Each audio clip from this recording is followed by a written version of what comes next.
Repare bem, há uns anos atrás eu recebi um convite para poder ir pregar num evento de jovens. E logo que eu recebi aquele convite, na mesma hora, imediatamente, o Espírito Santo me direcionou sobre o que pregar naquela ocasião. Ele me mandou falar a respeito da viúva de Naim. Aí, meu irmão, manda quem pode, obedece quem tem juízo. Diante do direcionamento, eu fui estudar, a respeito do texto. Essa mulher já tinha enterrado o marido, claro, é viúva. E a narrativa bíblica sobre ela diz que quando Jesus foi encontrar com ela, ela estava a caminho do cemitério pela segunda vez. Agora, para poder sepultar o seu filho, o único filho que ela tinha. E a Bíblia diz que Jesus ressuscitou o menino. Aí eu comecei a pesquisar, analisar o texto, aprender sobre o contexto, e Deus foi conversando comigo. Espia só.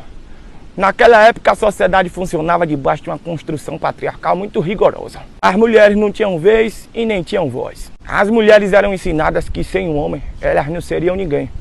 Elas cresciam debaixo da ideia de que dependiam do homem. Eu dependo do homem. Era isso que tinha dentro da cabeça das mulheres naquela época. Enquanto filhas elas pensavam, ai de mim se não fosse meu pai. Enquanto esposas pensavam, ai de mim se não fosse o meu marido. A coisa era tão extrema que quando acontecia de um marido falecer, a mulher era considerada de sorte se o marido falecido tivesse deixado pelo menos um filho do sexo masculino. Porque se tivesse deixado uma menina também, já não tinha a mesma relevância. E no caso da viúva de Naim, o negócio é grave porque ela perdeu o marido e o único filho que ela tem, o único homem que lhe restou em sua vida, ela está indo enterrar também. Como mulher criada debaixo daquelas ideias, dentro daquela sociedade, ela está dilacerada, porque todas as suas fontes de dependência se foram. Considerando o contexto em que vivia, considerando a ideologia social, com toda certeza, aquela mulher estava pensando, ai de mim, porque toda a minha vida dependia deles e eles não estão mais aqui. E lá vai a mulher chorando, mais uma vez, a caminho do cemitério. O corpo do filho dela no caixão, o pessoal carregando, um desespero.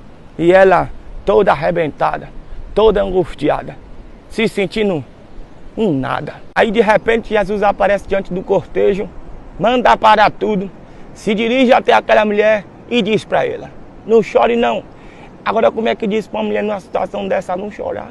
E na verdade essa situação não era para trazer mais dor. Dessa vez, essa situação é para trazer uma lição. Depois que Jesus diz para que ela não chore, ele fala com o morto e o morto ressuscita. Aí a Bíblia diz que Jesus tomou o menino ressuscitado pela mão, tirou de dentro do caixão e devolveu a ela. Repare bem, naquele dia, a graça de Deus desconstruiu uma ideia e construiu outra na mente e no coração daquela mulher. Antes ela pensava, ai de mim se não fosse meu pai, ai de mim se não fosse meu marido, ai de mim se não fosse meu filho, ai de mim se não fossem os homens na minha vida. Aí Jesus aparece se revelando de uma forma extraordinária, operando um milagre assustador. E agora eu vejo ela pensando, ai de mim se não fosse a presença de Jesus, ai de mim se não fosse a graça de Deus, se não fosse a misericórdia dele. Jesus chegou para poder organizar a mente daquela mulher e colocar um equívoco no chão. Nas entrelinhas do milagre eu vejo Jesus dizendo, epa, dos homens você precisa, mas é de mim que você depende. Precisar é diferente de depender.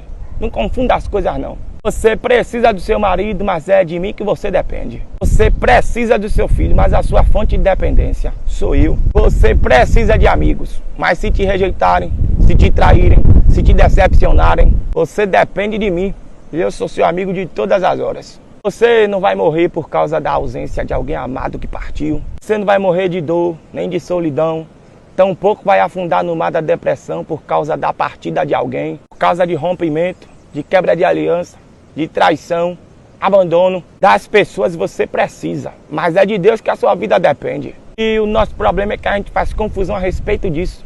A gente se comporta como se a gente dependesse das coisas e das pessoas. Aí, quando alguma coisa ou alguém nos falta, tem gente que perde até o prazer de viver. A mulher de Jó é um exemplo dessa confusão que a gente faz. Quando ela perdeu coisas e pessoas, ela não aguentou, virou para Jó e disse, amaldiçoa teu Deus e morre. Porque na cabeça dela viver sem certas coisas e sem certas pessoas não valia a pena. Mas em contrapartida Jó disse, como fala uma louca mulher, tu falaste agora contra Jeová.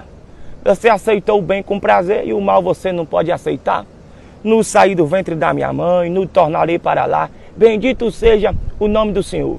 Aí, ó, nas entrelinhas do que Jó diz, eu vejo ele dizendo: mulher, das coisas, das pessoas, a gente precisa, mas a nossa vida depende mesmo é de Deus. Agora deixa eu contar aqui um testemunho pessoal. Eu precisava fazer esse resumo da pregação daquele dia para poder você entender o testemunho na essência. Eu lia o texto, estudava o texto, refletia sobre o texto para poder falar no evento, né? E Jesus ia conversando comigo. É de mim que você depende. Ao perder coisas, ao perder pessoas, não se desestabilize ao ponto de perder toda a noção, todo o equilíbrio. Lembre e nunca se esqueça que eu sou a sua fonte de dependência. O Espírito de Deus me dizia: é isso que você vai pregar no evento. Aí, um dia antes de eu viajar para poder ir pregar, eu fui arrumar a minha mala, né? Peguei minhas vestes, uma beca de respeito para poder realçar minha elegância, que já me ocorre naturalmente, graças a Deus. Mas na hora que eu fui pegar meu sapato para poder colocar na mala, o único sapato que eu tinha na época, o bicho estava descolando, que estava com um buraco medonho debaixo. Eu colava e ele descolava. Eu colava e ele descolava. A cola acabou e o bicho estava lá com a bocona aberta. E eu pensei: misericórdia, deu ruim. Mas aquela palavra não saía da minha cabeça e eu estava recebendo de Deus a mensagem: é de mim que você depende. Deus falava comigo o tempo inteiro. As coisas e das pessoas você precisa, mas a sua fonte de dependência sou eu. E eu estava arrumando a mala por volta das 10 da manhã do dia anterior da viagem. E eu preocupei, né? Porque do jeito que o sapato estava descolando, eu corria o risco de perder a sola caso eu calçasse aquilo. Passar vergonha, entendeu? Um pedaço do sapato ficar pelo chão mesmo. Eu não tinha dinheiro para poder comprar outro. O evento era importante. Eu pensei: vou passar vergonha. O que foi que eu fiz? Não tinha nada que eu pudesse fazer a não ser orar. Eu comecei a orar e eu pedi a Deus um sapato novo. E eu orava com o sapato na mão, como se estivesse mostrando para Deus assim: Senhor, olha para aqui, o tamanho do buraco que está nesse sapato, meu pai. Me dê outro, não deixe teu servo passar vergonha não. Eu pedi um sapato, pedi a Deus. E enquanto isso, eu seguia meditando no texto sagrado.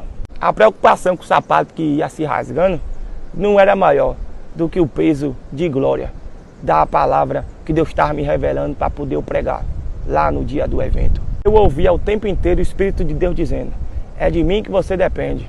E vá dizer isso ao meu povo, vá dizer isso à minha igreja, porque tem muita gente equivocada. Aí, por volta das 10h30 da manhã, eu encerrei minha oração. Quando foi mais ou menos meio-dia, o celular tocou. Era uma irmã da igreja, uma mulher de oração. E ela disse assim: Breno, tem como você vir aqui em casa? Eu digo: e agora? Aí eu fui lá. Quando eu cheguei lá, ela começou a me dizer: ontem, quando eu estava orando, Deus me deu uma visão. Eu via você descalço e via um par de sapatos na sua frente. Aí ela seguiu dizendo, mas eu não entendi e deixei aquilo para lá. Só que eu estava aqui em casa hoje de manhã lavando os pratos e eu tive a visão de novo. Eu via você descalço e um par de sapato na sua frente. Aí eu perguntei a Deus o que era que aquilo queria dizer e Deus falou comigo: minha filha, meu filho está precisando de um sapato novo, compre e dê a ele. Minha gente, eu orei na sexta-feira e na quinta-feira, um dia antes de eu orar, um dia antes de eu me dar conta do sapato que estava se rasgando, Deus já estava cuidando da resposta de uma oração que eu ainda ia fazer. Aí eu me lembro dos Salmos, número 139, o verso 4. O salmista disse que antes que a palavra venha à nossa boca, Deus já sabe o que é que a gente vai dizer.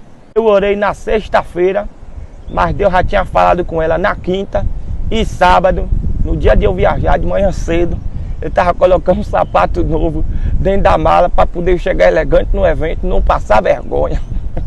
E Deus naquele dia falou comigo e me marcou de uma forma profunda. Acima de tudo aquilo quanto eu preciso, está o Deus de quem eu dependo. Pode até nos faltar em alguns momentos aquilo que a gente precisa, mas o Deus do qual dependemos sempre cuidará de nós. E Ele olha por nós nos detalhes. Então, meu irmão, minha irmã, não fique atordoado, desesperado, angustiado, pensando até em morte por causa do que você perdeu, ou por causa daquilo que lhe falta, porque você não tem o que você precisa. que aquele de quem você depende cuida da sua vida com muito esmero. E eu queria deixar esse testemunho registrado aqui. Obrigado pela atenção, o prazer acabou. Deus abençoe e ilumine. Molhemos a palavra e voltemos para casa. Oh, graças a Deus, caminhadazinha boa.